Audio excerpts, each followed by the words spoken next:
Oke, baik. Selamat siang semuanya. Eh, Kita berjumpa lagi di kuliah Fisiologi dan Teknologi Pasca Panen. Kemudian untuk pertemuan kita yang kelima ini, kita akan membahas mengenai teknologi pasca panen untuk jamur. Oke, baik. Kita mulai kita mulai saja ya. Untuk kuliah ini eh, akan dibagi menjadi 6 bagian.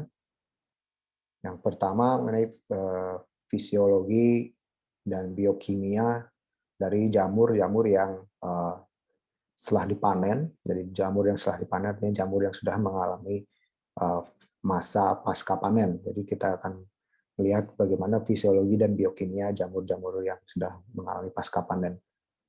Kemudian kita juga akan membahas mengenai penyimpanan dan pengawetannya segera setelah dipanen, bagaimana jamur itu biasanya disimpan, kemudian apakah ada cara pengawetannya. Gitu.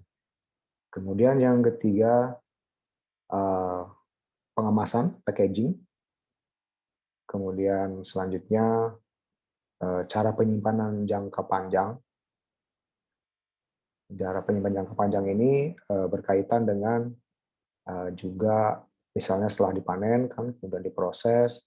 Nah, setelah proses itu kan sampai ke konsumen itu melalui tahap yang panjang ya, supply chain-nya itu. Nah, untuk bisa melewati itu, bagaimana cara penyimpanannya. Kemudian yang kelima adalah cara-cara untuk menambah nilai value added dari jamur ini. Jadi berupa biasanya pengolahan-pengolahan bentuk jamurnya ini jadi bukan jamur mentah lagi misalnya. Misalnya yang sudah diolah menjadi produk eh, lain yang bisa langsung dikonsumsi. Nah, itu kita akan bahas di situ. Kemudian yang terakhir adalah pengalengan, teknik pengalengan, dan teknik pengalengan ini sebetulnya merupakan bagian dari long term storage, penyimpanan jangka panjang di tahap 4 tadi.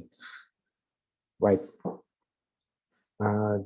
Oke, jadi jamur itu secara definisi bisa didefinisikan sebagai berikut. Jadi pada dasarnya jamur itulah merupakan cendawan juga, tapi yang memiliki bentuk khusus. Jadi bentuk yang mempunyai seperti payung, umbrella shape. Ya, nah dia mempunyai sebutnya fruiting body. Jadi badan buah atau tubuh buah yang merupakan secara mikologi ya disebut sporofor atau sporokarp ya. Nah, jadi yang kita lihat ini biasanya ini seperti ini yang merupakan tubuh buah. Tubuh buah. Nah di bawahnya ini misalnya ini kan tumbuh di misalnya eh, apa pohon atau di kompos misalnya di bawahnya itu kan banyak sekali miselia. Nah yang muncul keluar inilah yang disebut tubuh buah. Inilah yang kita sebut sebagai jamur. Nah biasanya itu di cendawan itu ya ada dari ordo Agaricales biasanya dan dari filum Basidiomycota. Tapi juga ada dari beberapa grup yang lain. Tapi umumnya Agaricales dan dari Basidiomycota ini. Nah, jika kita lihat morfologinya, pada umumnya seperti ini kira-kira. Bisa berbeda ya antara spesies, tapi umumnya seperti ini. Jadi di bagian bawah ini ada disebut volva. Nah, ini kalau kita lihat ini dari segi perkembangannya, volva itu sebenarnya sisa apa ya waktu di tahap awal sekali itu kan nanti dia terpisah ini. Ada yang jadi tudung, ada yang tetap di bawah. Nah, volva ini ya sisanya. Kemudian ini batangnya ini disebut stalk atau stipe. Kemudian ini ada bagian cincin. Kemudian ada gills, ini seperti insang, atau lamela. Nah, disinilah tempatnya spora itu ada. Jadi spora ini ada di sini di dalam. Kemudian ini cap margin, jadi batas tudungnya itu. Kemudian ini tudungnya cap. Kemudian ini patch, disebutnya patch. Jadi uh, sisa dari ini ya. Biasanya ada sebutnya veil di atas ini. Ini kadang ada atau kadang tidak sih. Nah, kalau kita lihat ya perkembangannya, volva masih kecil, masih berupa bintil-bintil kecil tuh biasanya. Kemudian nih kita melihat sudah mulai bisa terbagi dua. Yang bisa kita lihat dalamnya bisa kira-kira seperti ini. Kemudian terus tumbuh sampai akhirnya jadilah jamur dewasa yang tudungnya terbuka. Biasanya tudungnya terbuka pada umumnya. Ya. Ada juga jamur yang memang tudungnya tidak terlalu terbuka, tetapi pada umumnya seperti ini. Nah, kemudian dalam kemudian sehari-hari kita sering melihat beberapa mungkin jamur yang orang sering konsumsi ya. Jadi di sini misalnya contoh beberapa contoh jamur yang biasa dikonsumsi. Jadi jamur yang edible disebutnya. Nah, contohnya misalnya jamur kancing yang ini ya, kemudian jamur tiram yang ini, jadi sesuai nomor bentuknya kira-kira seperti ini. Shiitake, kemudian jamur kuping, jamur merang. Jamur merang ini biasanya tumbuh di jerami padi biasanya misalnya umumnya. Yang enoki, ya ini enoki sering kita lihat di supermarket mungkin. Kemudian dan lain-lainnya yang di sini ya. Nah, yang mungkin perlu diperhatikan adalah jika dilihat di sini, sebetulnya jamurnya itu jika kita kaitkan dengan tadi di slide sebelumnya, apa tahap perkembangannya itu jamur itu dikonsumsi atau dipanen tidak selalu di tahap dia itu sampai misalnya matang ketika tudungnya sudah terbuka ya. Itu bahkan sebetulnya eh, beberapa jamur itu justru dipanen dan dikonsumsi sebelum tudungnya terbuka, misalnya seperti ini, jamur kancing, justru di tahap seperti inilah yang dipanen. Jadi justru tidak ditunggu sampai jamurnya itu tudungnya terbuka gitu baru dipanen. Kalau itu sudah mungkin dari segi rasa, dari segi aspek estetika lainnya sudah tidak terlalu enak misalnya dan tidak terlalu bagus gitu.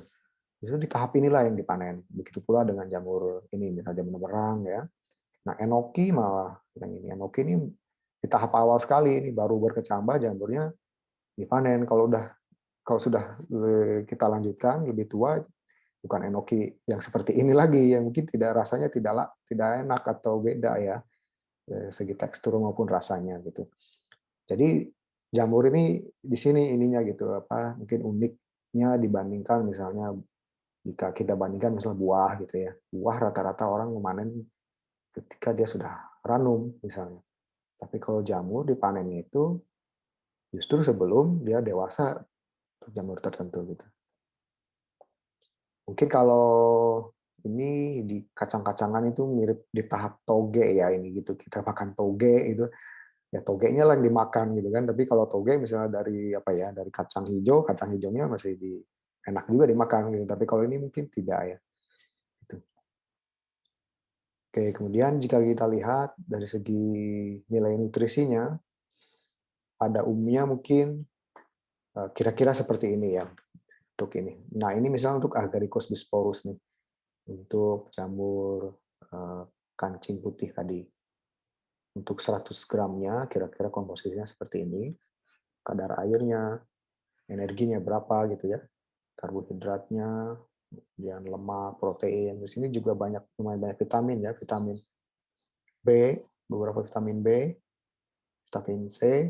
Di sini vitamin C tidak ada dia, ya kosong. Kemudian kalsium, fosfor, nah ini mineralnya, kemudian ada vitamin D, kadar gulanya berapa. Nah, oke, nah ini kira-kira seperti ini ininya nilai komposisi nutrisinya. Kemudian jika dibandingkan dengan produk pangan lain, misalnya ini mah yang ini ya dari segi kalori memang dia terlalu besar ya jika dibandingkan misalnya terutama dengan kacang-kacangan ya. Dengan kacang-kacangan dia terlalu tinggi. Nah, kemudian tapi dari segi kadar air, moisture ini dia cukup tinggi. Dia hampir sama dengan kol, cabbage seperti yang kadar airnya tinggi. Nah, ini kadar air tinggi ini nanti akan ada hubungannya dengan cara penyimpanannya dia. Kemudian kadar lemaknya kira-kira ya mirip-mirip dengan yang lain ya, kecuali dengan 5 bin ini. Dengan karbohidrat juga tidak terlalu tinggi, miriplah dengan sayuran ya, dengan lainnya. Nah, tapi kemudian jika kita lihat dari segi protein, proteinnya ini cukup tinggi. Jadi memang jamur juga kan sering disebut sebagai kayak seperti apa, eee, sebagai, protein nabati ya, sebagai protein nabati. Jadi misalnya konsumsi jamur misalnya untuk vegetarian atau memang, untuk menambah protein itu dari jamur biasanya. Selain misalnya kedelai atau kacang-kacangan ya, itu jamur juga karena pada proteinnya tinggi. Nah, seperti yang disampaikan tadi sebelumnya, bahwa waktu memanen itu sangat penting. Selain memang dari segi konsumen, baik dari segi rasa, tekstur, apa, misalnya dari segi estetika memang penting ya, tapi juga dari segi pengawetannya gitu. Jadi jika dipanen misalnya di tahap tertentu justru dia akan cepat busuk misalnya. Nah, misalnya ini contohnya ini yang ini. Ini jamur shiitake ya, shiitake. Yang kiri ini jika dipanen ketika tahap yang sudah seperti ini disebut sudah terlalu matang disebutnya gitu. Jadi tudungnya udah terbuka. Nah, yang ini jika dipanen di tahap ini itu apa? Dia hanya bisa bertahan selama beberapa hari saja di kulkas, di pendingin. Nah, yang ini, yang kanan ini, jika kita lihat, perhatikan tudungnya belum terlalu terbuka ya. Disebutnya nih ya kematangan yang tepat di sini, gitu. Dan ketika disimpan, dia bisa bertahan selama seminggu atau lebih, gitu. Nah, di situ. Jadi tahap pemanenannya ini penting waktunya kapan, dan tiap jamur bisa berbeda-beda. Nah, kemudian jika kita lihat nih dari segi biokimianya, ketika jamur itu sudah dipanen misalnya. Nah, kita ambil saja contoh kasus di sini dari jamur dari spesies Coprinus comatus atau disebut shaggy ink cap. Ini publikasinya lumayan baru ya, jadi lumayan update. Shaggy ink cap ini merupakan jamur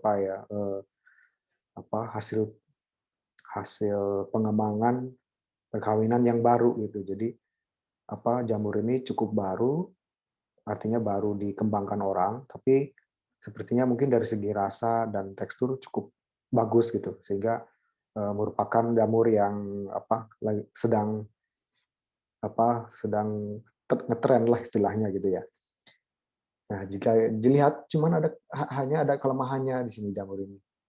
Kelemahannya adalah waktu simpannya itu cukup pendek. Jadi jamur ini eh, cepat sekali, terutama ini browning, jadi coklat, kemudian jadi membusuk gitu.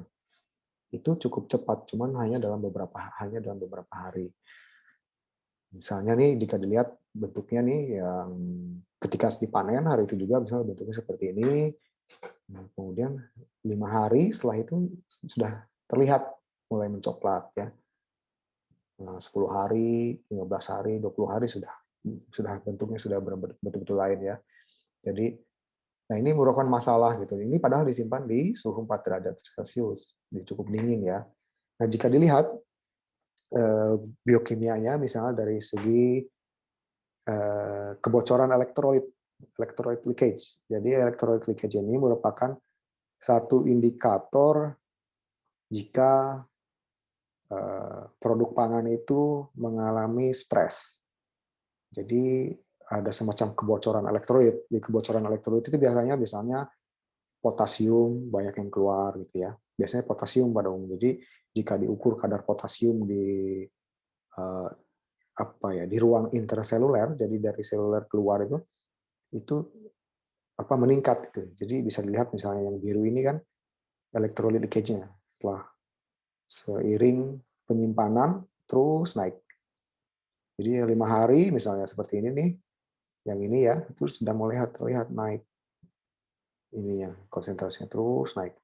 Kemudian ini yang hitam ini adalah rasio pengurangan apa ya bobotnya juga banyak berkurang juga. Nah, kemudian dilihat lagi dari sisi protein terlarut. Nah, protein terlarut juga mengalami penurunan yang cukup drastis ya, dari 0 ke 5 hari sudah turun cepat sekali penurunan soluble proteinnya. Artinya soluble protein ini kan protein terlarut, jadi kadar protein terlarut di jamur ini menurun dengan cepat. Artinya karena mungkin dimakan lagi, dimetabolisme lagi oleh jamur itu, karena ketika dipanen kan jamurnya masih berespirasi ya, masih hidup itu secara selnya, jadi artinya masih melakukan metabolisme. Nah, kemudian ini dilihat dari segi stres juga ya. Ini ada semacam indikatornya senyawa disebutnya malondialdehyde. Malondialdehyde ini jadi semacam senyawaan yang merupakan indikator stres juga. Kemudian superoxide anion radikal, jadi superoksida, jadi oksigen radikal bebas. Jika dilihat juga mengalami peningkatan semuanya ya. Di 5 hari sudah mulai meningkat terus. Kemudian, nah ini enzim-enzim yang juga ini kalau tadi produknya, kalau ini kita lihat enzimnya. Jadi enzim-enzim yang misalnya superoksida dismutase.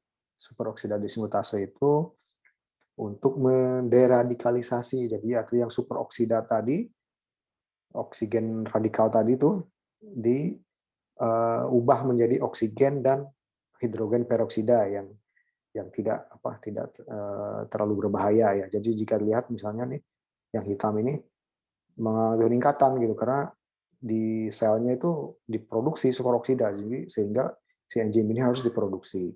Tapi setelah beberapa waktu mengalami penurunan juga ya. Kemudian katalase meningkat ya. Katalase ini untuk mengubah hidrogen peroksida menjadi air dan oksigen. Peroksidase itu rada mirip dengan katalase. Ya, jadi yang merah ya, yang merah. Yang naik, kemudian mulai penurunan lagi. Nah, ini fenolik. Nah, senyawa fenolik. Nah, senyawa fenolik juga di tumbuhan, kemudian jamur dan beberapa misalnya di hewan juga. Jadi fenolik juga merupakan terutama di tumbuhan ya dan jamur itu merupakan indikator stres juga. Jadi karena senyawa fenolik itu biasanya dihasilkan hubungannya dengan browning tadi, pencoklatan. Nah, jika diingat di kuliah yang lalu, di post harvest patologi ya, jadi patologi pasca panen kan dijelaskan di sana bahwa ada enzim yang disebut polyphenol oksidase. Polyphenol oksidase ini mengoksidasi senyawa-senyawa fenolik yang ada di jamur ini, mau di jamur, terus di apel misalnya, yang apel juga kan mengalami pencoklatan tuh. Nah, jadi enzim ini mengoksidasi senyawa fenolik sehingga menyebabkan browning. Nah, jika dilihat aktivitasnya nih yang merah ya, naik kemudian turun, naik kembali, artinya terjadi oksidasi fenolik dan artinya terjadi pencoklatan itu gitu. Dan jika dilihat senyawa fenoliknya ini meningkat, senyawa fenoliknya juga meningkat. Jadi ini, nah polyphenol oksidasi ini kan bekerja jika ada udara, oksigen, kemudian fenolnya, kemudian enzimnya sendiri, baru terjadi browning itu ya. Nah, kemudian aktivitas dari enzim-enzim yang berhubungan dengan dinding selnya, kitinase dan glukanase ya. Kitinase ini enzim yang mendegradasi kitin, glukanase enzim yang mendegradasi glukan. Seperti diketahui, kitin dan glukan merupakan komponen dinding sel dari jamur atau cendawan pada umumnya. Nah, sesuai ini penyimpanan ya 5 hari naik, mengalami peningkatan, artinya terjadi degradasi, kemudian setelah beberapa waktu mengalami penurunan. Jadi di sana terjadi eh, aktivitas kedua enzim ini yang kemungkinan adalah berfungsi untuk mendegradasi sendiri gitu dinding selnya, dimakan lagi sama dia di metabolisme. Nah, inilah yang di kuliah yang terdahulu eh, bahwa teknologi CRISPR itu sudah mungkin nanti bisa dilihat lagi kuliah yang lalu ya, di slide kuliah yang lalu. Jadi di Amerika itu untuk mencegah browning itu dia diedit atau dirusak gen polifenol oksidasinya dirusak sehingga tidak terjadi browning. Nah, ini salah satu cara untuk menghindari browning ini di jamur gitu. Nah, kemudian penyimpanan dari jamur-jamur yang segar itu bagaimana caranya? Secara garis besar ada 4 cara ya. Yang pertama dengan pendinginan terutamanya. Pendinginan, dan yang 3 ini pendinginan memang. Pendinginan dengan di refrigerator atau bahkan di suhu yang rendah dibekukan ya. Jadi ini suhu chilling atau cooling, ini suhu freezing ya. Kemudian cooling juga tapi ditambahkan dengan adanya proses vakum. Kemudian ada ice bank cooling, kemudian ada radiasi. Nah, untuk cooling dan refrigerasi ini biasanya yang paling umum dan paling mudah juga gitu. Biasanya tinggal misalnya ada kulkas besar atau lemari pendingin besar, masukkan sana dulu untuk sebagai tindakan awal untuk memperlambat misalnya terutama pencoklatan ya. Nah, di sini ada 2 kategori refrigeration, ya suhunya suhu kulkas ya biasanya 4 sampai 7 derajat, kemudian suhu minus tapi masih -1 sampai -4, dan ada juga yang freezing yang dia 18 derajat atau kurang. Nah, kalau di refrigeration itu biasanya bisa tahan jamurnya itu selama beberapa hari atau beberapa minggu, tapi yang frozen, yang beku bisa sampai ya berbulan-bulan dan bisa sampai berapa tahun ya. Nah, perbedaan suhu ini sangat berpengaruh. Jadi perbedaan sedikit misalnya nih, jika suhu di dalam suhu 10 derajat misalnya, aktivitas respirasinya itu 3,5 kali dibandingkan si jamur itu misalnya disimpan di suhu 0 derajat. Jadi perbedaan suhu 10 derajat ini perbedaannya dari segi aktivitas respirasinya 3,5 kali yang 10 derajat ini. Nah, vakum cooling ya artinya sebetulnya cooling tapi dia di tekanan yang rendah, artinya vakum gitu. Vakum. Dengan vakum ini karena vakum jadinya proses mendinginnya itu lebih cepat karena vakum ya. Kita tahu bahwa secara fisika kan kalau di suhu misalnya suhu itu lebih cepat dingin di tempat vakum dibandingkan dengan yang ada atmosfernya, udaranya gitu. Nah, jadi ini vakum cooling. Nah, jadi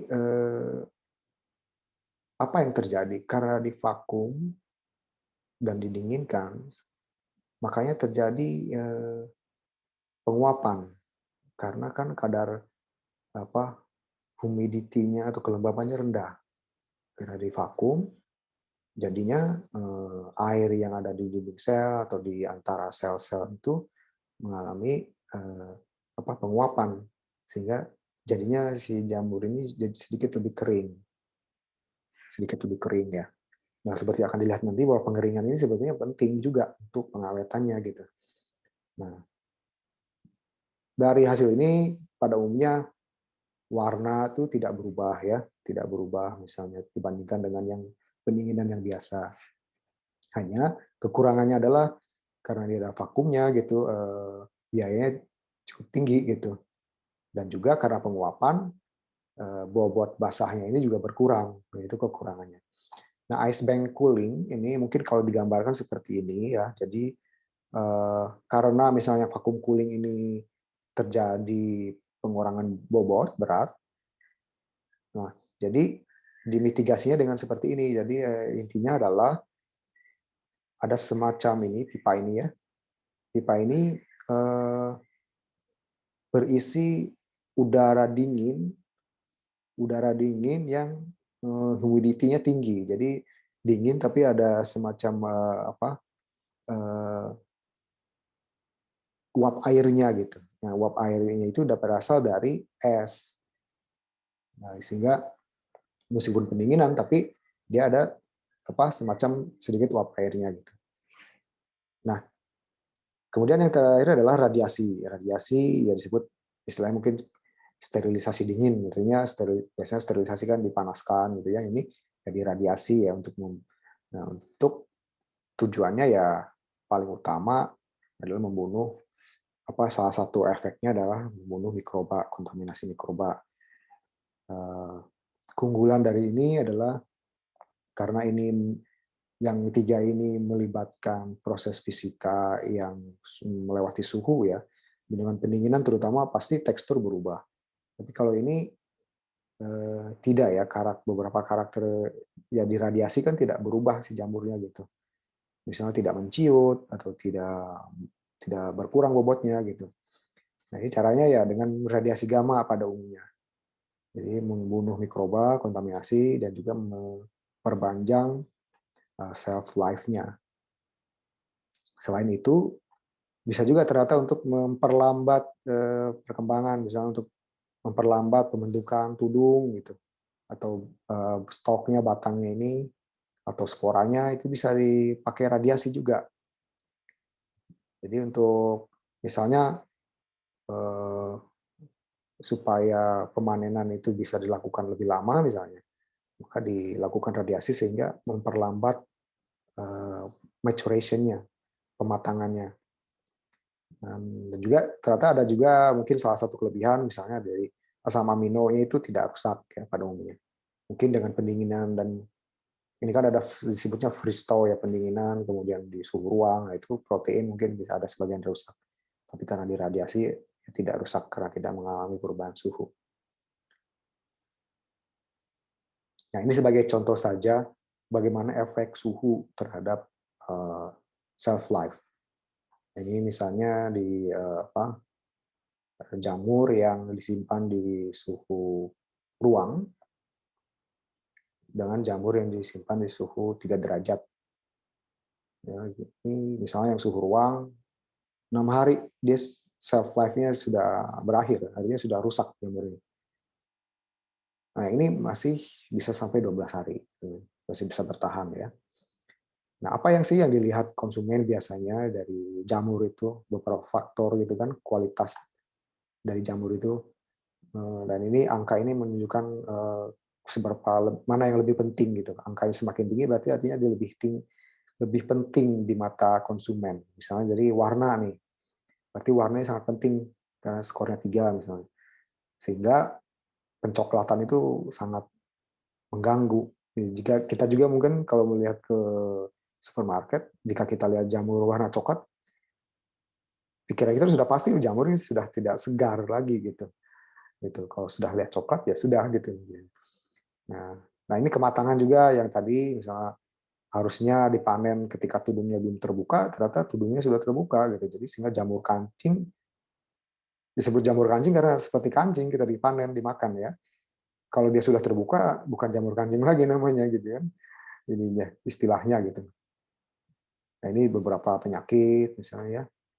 Nah, nutrisi tentunya karena kita tidak bisa mengetahui apa ya nutrisi, orang mungkin tidak terlalu aware ya. Nah, ini aroma, flavor dan lain-lainnya skornya 2. Oke. Nah, kemudian untuk pengemasan. Untuk pengemasan ini dibagi 3, secara garis besar dibagi 3. Ada yang disebut modified atmospheric packaging atau MAP, kemudian modified humidity packaging, dan control atmospheric storage. Nah, untuk modified atmospheric packaging ini intinya adalah si atmosfernya itu dimodifikasi melalui jadi apa menggunakan pengemasan yang di seal di packaging itu, tapi masih mengizinkan terjadinya pertukaran udara. Gitu. Nah, biasanya dia memakai plastik tipis, polietilen yang tipis, gitu, sehingga masih pertukaran udara masih bisa memungkinkan sedikit gitu. Atau polipropilen yang oriented. Ini plastik-plastik biasanya kalau di supermarket mungkin plastiknya kenapa tipis ya gitu. Kalau untuk bungkus jamur dan juga buah juga seperti mirip. Ketika misalnya ditekan sedikit saja kayaknya dia bisa robek. Nah, itu sebetulnya sengaja ya supaya terjadi pertukaran oksigen dan karbon dioksida itu karena dia tipis. Sehingga kita tahu sendiri di kuliah yang lalu oksigen itu memicu respirasi. Sehingga kalau oksigen banyak, respirasi tinggi, karbon dioksida rendah, respirasi tinggi juga. Nah, makanya di yang dahulu kan karbon dioksida ada yang sengaja ditingkatkan supaya meredam laju respirasinya ini. Nah, untuk modified humidity packaging, nah ini kalau jika ini merupakan sebenarnya hampir mirip ya, tapi memakai film atau ya lapisan lah yang bisa mengeluarkan uap air dari si hasil respirasi si jamur itu. Sehingga uap air yang keluar itu bisa cukup lumayan tinggi jika dibandingkan dengan laju transpirasinya. Jadi mungkin sederhananya begini, kan jamur itu mengalami respirasi ya. Terjadilah transpirasi, artinya uap air juga keluar. Karena hasil respirasi itu tidak hanya karbon dioksida, tapi juga H2O air. Nah, terjadi penguapan, bisa kita lihat mengembun, misalnya seperti. Nah, teknik ini adalah untuk mengizinkan si uap air itu keluar gitu. Nah, jadi tidak terjadi pengembunan gitu. Intinya seperti itu. Nah, kemudian yang terakhir control atmospheric storage ini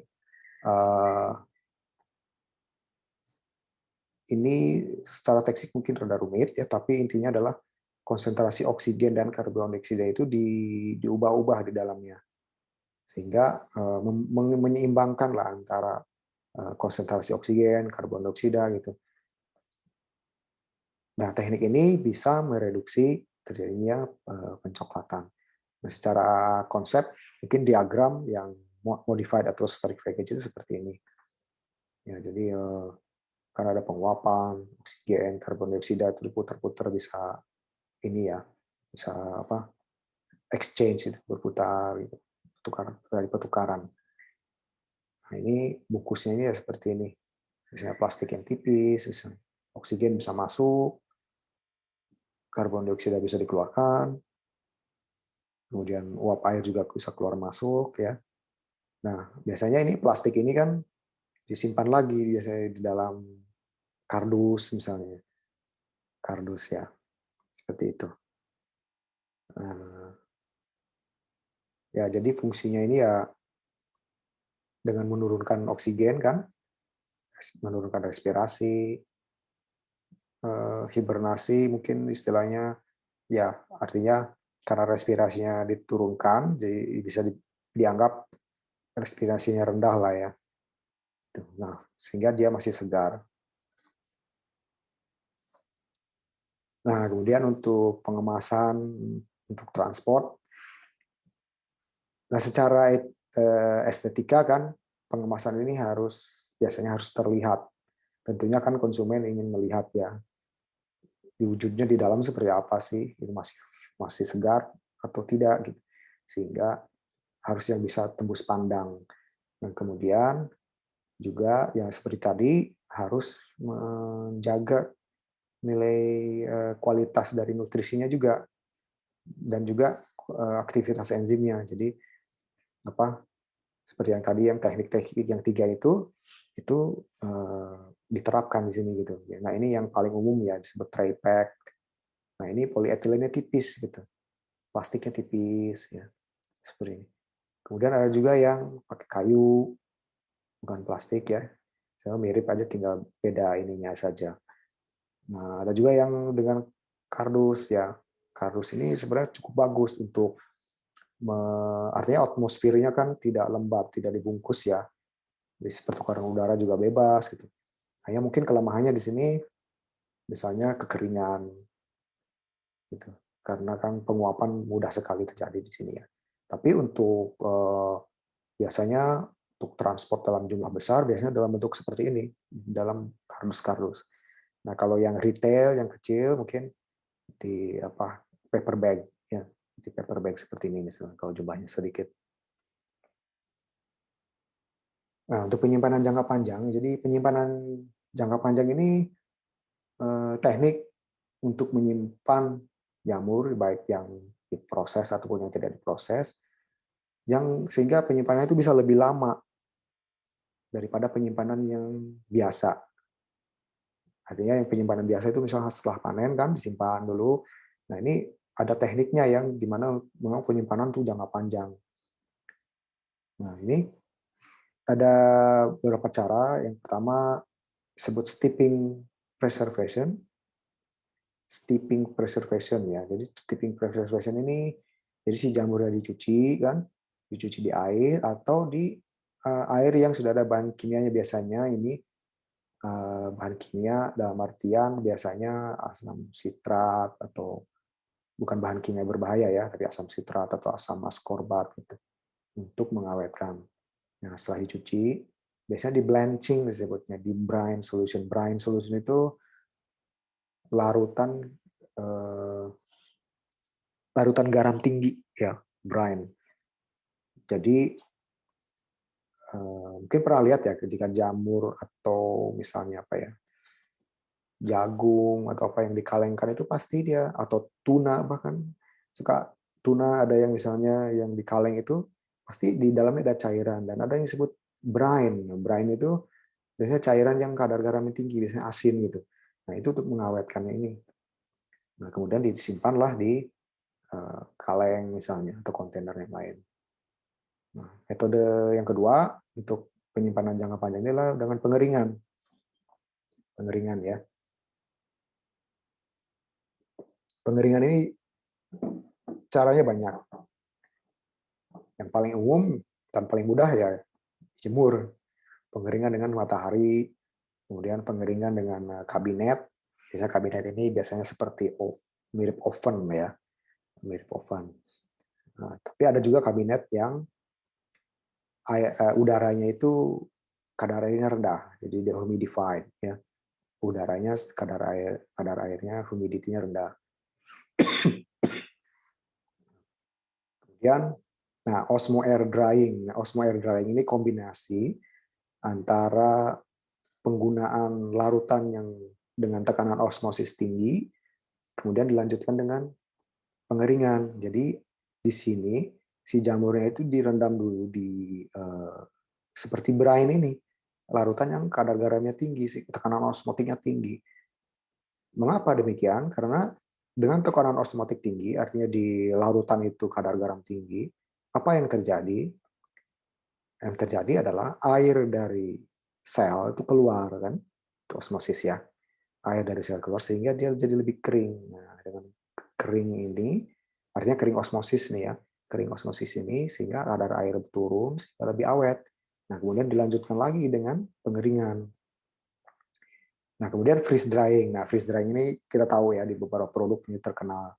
Misalnya di supermarket sering kita lihat misalnya buah yang dikeringkan kan, apel, mungkin di Malang banyak ya, apel Malang di Jawa Timur itu, apel Malang yang berupa keripik kering di freeze dry ya, atau nangka, buah-buahan lah ya. Nah ini juga jamur juga freeze drying. Ini kita tahu lah yang ini ya. Fluidized bed drying. Nah, fluidized bed drying ini teknik yang rumit, tapi pada intinya adalah agak mirip dengan osmo air drying, tapi dia berupa bed gitu, jadi dihamparkan seperti itu ya. Nah, ada lagi dengan microwave drying, jadi dengan menggunakan microwave. Kemudian pickling, ya pickling ya sebenarnya diacar istilahnya dalam bahasa Indonesia ya. Jadi dipotong jamurnya, kemudian di blanch atau digoreng di minyak ya, di blanch gitu. Kemudian ditambahkan biasanya condiments, bumbu-bumbu atau bahan-bahan yang untuk menambah rasa ya. Kemudian dicampur, di-cook biasanya biasa di apa dimasak ya, dimasak. Kemudian dimasukkan ke jar. Nah, untuk canning, yang canning nanti akan dijelaskan di slide selanjutnya. Jadi untuk pengalengan ya. Nah, untuk menambah value, eh, ini banyak tentunya. Ini yang mungkin ditampilkan di sini saja. Banyak produk-produk olahan dari jamur ini. Jamur ini mungkin menarik karena dari segi rasa, kemudian dari segi protein ya, itu eh, cukup cukup secara tekstur, secara nutrisi, kemudian secara rasa itu jamur bisa diolahnya itu banyak pengolahan jenis pengolahannya. Misalnya dibuat sup, ya sup, kemudian ada yang bahkan dibuat biskuit, biskuit, nugget misalnya, terus chips, chips yang ini. Kalau di kita mungkin di Indonesia lebih banyak lagi macam-macamnya ya kita bentuk-bentuk pengolahan jamur. Jadi eh, yang utama dari sini tentunya adalah menambah cita rasa. Tapi ada juga karena ditambahkan beberapa bahan lain juga untuk menambah nilai nutrisinya juga gitu. Bisa ditambahkan apa sehingga tidak hanya dari nutrisi dari jamur ditambahkan juga dari nutrisi yang dimasukkan. Nah, oke. Nah, ini mungkin kalian bisa lihat-lihat saja ya di sini. Informasinya bisa banyak dilihat di internet juga mungkin. Nah, untuk pengalengan. Untuk pengalengan ini tentunya ini sudah menggunakan mesin ya, menggunakan mesin. Nah, ini sebagai contoh saja di sini, apa mesin-mesin apa saja yang diperlukan gitu untuk pengalengan ini. Nah, mesin ini kan tentunya ada yang terintegrasi, sudah satu unit, misalnya mesin dari awal huruf ke hilir, sudah ini. Ada juga yang terpisah-pisah mesinnya, mungkin yang masih sederhana ya. Ini bisa dibaca saja di sini, misalnya ada disebut can reforming unit gitu untuk membentuk kalengnya segala macam, kemudian double seaming mesin, banyak lah ya di sini ya. Tapi nah ini prosesnya seperti ini.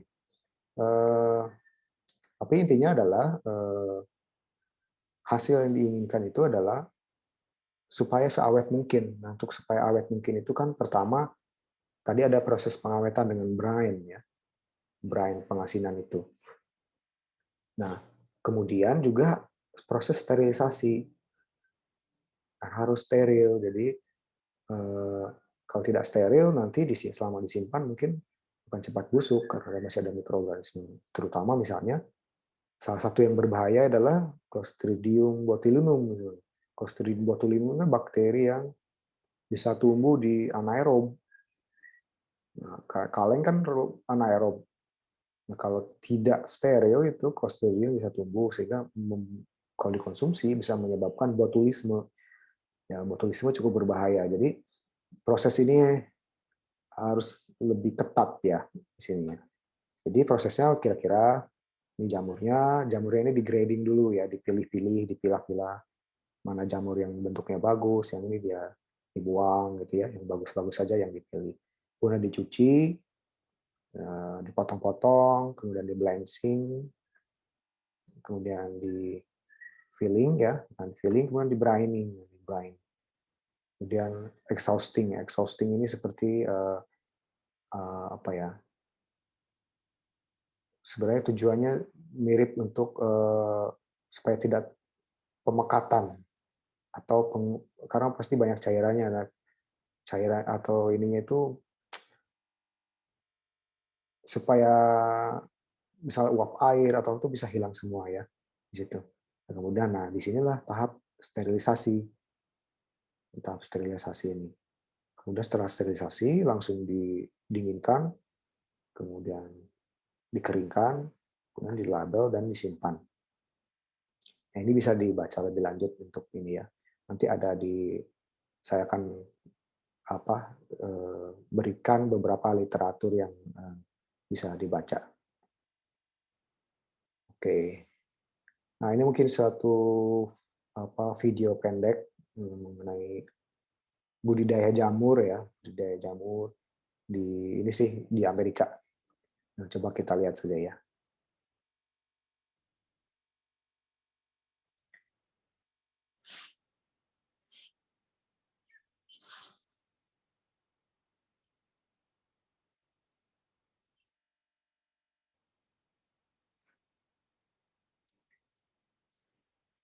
Hmm.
Oke, baik.